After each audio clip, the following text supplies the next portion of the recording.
عليكم السلام أحبتي، أهلا وسهلا بكم في برنامجكم العطاء القرآني، وهذه الحلقة رقم 1084، ونحن في كتاب المبادئ الحقيقية للشريعة الإسلامية، ومع المبدأ الخامس السلام، الإسلام دين السلام، ونحن في استعراض المعارك في سورة التوبة، دي الحلقة رقم 3.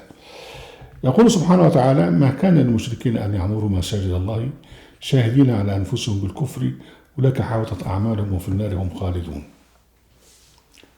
الآية دي تعمل حتى الآن. ما كان للمشركين، هو أولا يعني في الوقت ده كان الجماعة اللي هم مسيطرين على المسجد الحرام هم بنو هاشم والعباس عم النبي بالذات، اللي هو ظل موجود، وحتى أسر في معركة بدر. يعني كان راح مع المشركين أصحابه لأنه كان صديق أبو سفيان قوي، وأسر، هو عشان خاطر يحافظ على يعني الوظيفة بتاعت بني هاشم في القيام على بيت الحرام. فهم بيعتبروا ده فخر. العباس أفندي بيعتبر ده فخر كبير قوي، وابنه عبد الله بن عباس بيعتبر ده فخر كتير قوي، وبيقولوا احنا اللي بنعمر المسجد الحرام واحنا اللي بنخدم الحجاج الى اخره. وفي نفس الوقت هم معتدون، وهم كفار سلوكيا وكفار عقيديا. فربنا سبحانه وتعالى يقول لك: ما كان للمشركين ان يعمروا مساجد الله شاهدين على انفسهم بالكفر أولئك حبطت اعمالهم وفي النار هم خالدون. يعني بيعملوا خير وبتاع وما اعرفش ايه، لكنهم يستخدمون مساجد الله في الاضلال، يعني شاهدين على انفسهم بالكفر، يعني هو كلامهم ذاته اللي بيطلع يعني في الدعوه الى اخره ده بيدل على كفره. وهنا طبعا كما قلنا ان نكره المشرك بمعنى الكافر. يعني ما كان المشركين ان يعمروا مساجد الله شاهدين على انفسهم بالكفر، مشركين وبالكفر. صلة هذا بعصرنا ايه؟ نفس الحكايه. بتلاقي في بقى في مساجد لا حاجه الناس بها، انت ممكن تصلي في بيتك ممكن تصلي في الشارع، لكن مساجد ايديولوجيه بتنشر الكفر والضلال دي مساجد ضرار. الوقت اللي الناس عايزه فيه مستشفيات، والارامل والاطفال الشوارع، والشباب اللي عايز مش لاقي سكن يسكن، الاموال كلها بتوجه الى مساجد ضرار.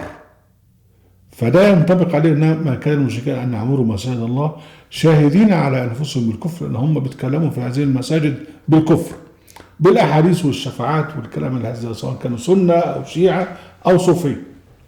فبالتالي كل ما يعتبرونه عمل خير ده ربنا سبحانه وتعالى بيحبطه، لان هناك اشياء كثيره جدا في الصدقات، انما صدقات الفقراء والمساكين والعاملين عليها ماشي، واقامه المساجد.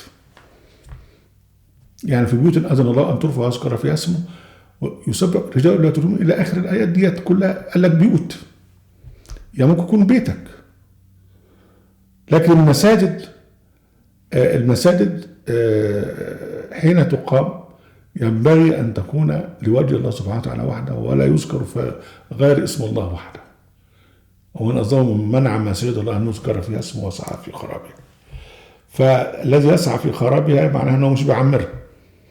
فالذين يعمرون مساجد الله بالكفر فيها ده ربنا سبحانه وتعالى يقول: حبطت أعمالهم في النار هم خالدون. بعد كده الآية التالية بتوضح لك يعني التعمير. التعمير مش ان انت مثلا ما شاء الله تعمل مسجد زي مسجد الفتاح العليم بتاع الاخ السيسي، او مسجد بتاع ابو ظبي بتاع مش عارف اسمه ايه ده زايد، ولا مسجد مش عارف بتاع تركيا، ولا مسجد المغرب، ولا مسجد ما اعرفش ايه، مسجد الجزائر. يعملوا لك مساجد بتتكلف البلايين والناس جعانه. دول شاهدين على انفسهم بالكفر، لان ده مش تعمير المسجد. يعني ايه لك: انما يعمر مساجد الله من امن بالله واليوم الاخر واقام الصلاه واتى الزكاه ولم يخشى الا الله فعسى اولئك ان يكونوا من المهتدين. يكون في واحد مستبد لا يؤمن بالله ولا باليوم الاخر، لانه لو كان بيؤمن بالله واليوم الاخر مش هيكون مستبد. واقام الصلاه واتى الزكاه، يعني كلامه كله وافعاله كلها تدل على التزكيه والطهاره، وما بيخافش الا من ربنا. طبعا استحاله يكون في واحد مستبد تنطبق عليه الصفات دي. لكن هو ده التعمير الحقيقي للمساجد هو تعمير قلبي. إنما يعمر مساجد الله من آمن بالله واليوم الآخر وأقام الصلاة وآتى الزكاة ولم يخش إلا الله فعسى أولئك أن يكونوا من المهتدين. يعني إذا ظل على هذا لغاية لما يموت فعسى أن يكون مهتدين وأن يكون عند الموت والاحتضار من أولياء الله الذين تبشرهم الملائكة بأنه لا خوف عليهم ولا هم يحزنون. وبعدين الآية كده بتخاطب بقى الجماعة القائمين على البيت اللي كان العباس أيامها ولغاية دلوقتي الجماعة اللي موجودين دلوقتي في يعني بتوع السعودية يقول لك أجعلتم زكاة الحج وعمارة المسجد الحرام كمن آمن بالله واليوم الآخر وجاهد في سبيل الله لا يستوون عند الله والله لا يهدي القوم الظالمين. أنت يعني متهيألك إن أنت لما تسقي الحاج وتعمل وتعمر بقى وبتاع وتعمل ما اعرفش ايه وتزخرف، هل انت بكده يعني زي وانت كافر زي الانسان الذي امن بالله واليوم الاخر وجاهد في سبيل الله؟ لا اطلاقا لا يكون هذا مثل ذاك. ده بينطبق ده شو بقى الجماعه اللي هم بيعملوا حاجات حلوه. الجماعه السعوديين بيعملوا حاجات حلوه في الحرم والصعود وبتاع. والمناسبه عملوا عمائر ضخمة فظيعة جدا البيت الحرام مش عاد يعني في وسطيها. هل ده يعني وثيقة الحاج وخدمة الحاج وخادم الحرمين والثلاثة الكلام الفارغ ده يعني هل ده زي الإنسان المؤمن الذي يخشى الله جل وعلا ولا يجاهد في سبيل الله؟ طبعا استحالة. لا يستوون عند الله والله لا يهدي القوم الظالمين.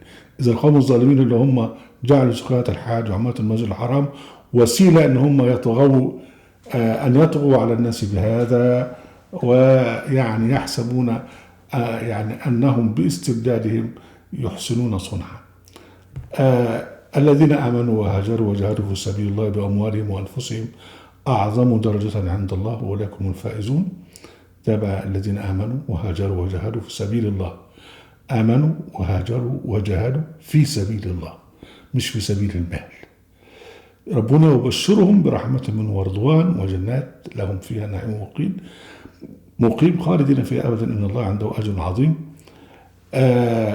بعد كده حاجة تيار كان ماشي.